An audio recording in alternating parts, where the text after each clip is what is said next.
Thank you. I have a PowerPoint slides that I'd like you to be looking at. I'm Dr. Bill Osmondson. I've been a dentist for 35 years, and for the first 25, I promoted water fluoridation.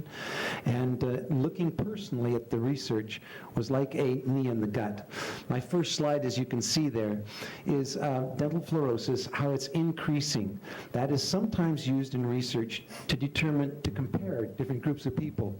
In the United States, we have too much fluoride that we're ingesting. The EPA, in their dose response analysis, also showed that those above the black line are getting too much fluoride. In order to make it not look so bad, they eliminated the infants, they eliminated those drinking the most water, and they eliminated any margin of safety. Now, the FDA is responsible, has jurisdiction over substances used to prevent disease. That says on your toothpaste label, drug facts.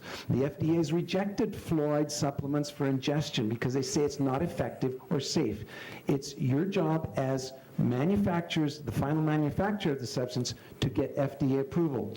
Now, here's an example of dental fluorosis. I had a patient today, Stephanie, who I diagnosed dental fluorosis on, which I do on patients from Portland frequently.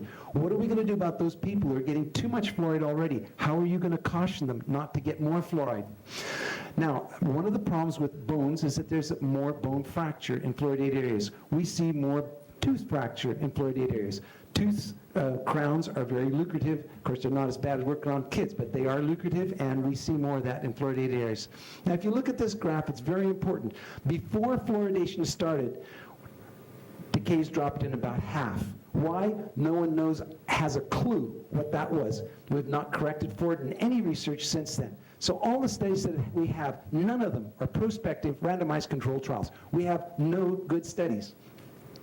When we compare countries of the world, we find that they also, British Medical Journal, Fluoride Research, that they've all reduced decay the same amounts. This has continued on.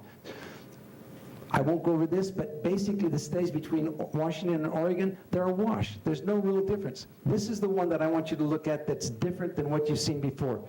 This is ranking the states in the United States based on the percentage of those fluoridated. So we have 50 states here. Then we plot the mental retardation as all government studies, all government surveys, and we find that there's a roughly tripling of mental retardation in the United States with fluoridation. That is roughly a half a standard deviation, the same as the choice study of about a half a standard deviation, roughly 7 IQ points. Now, what does that mean? That means that we have much higher high school dropouts. So your time's up. I know. Chronic welfare recipients, incarceration, I'm giving you living in a poverty. minute and I'm giving you 3 minutes. But this is very important to do it. Okay. Yeah, well, there's more employment. We're looking at towards the end of the day $7,000 per person, right. Roughly $5 billion in Oregon that will go on for 3 generations, according to animal studies. 3 generations. All right. It's Thank a you. DNA problem. I've got other people waiting. Yes. Thank you, doctor. Appreciate it.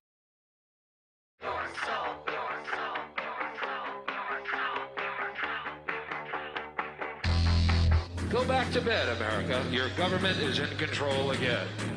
Here, watch this. Shut up.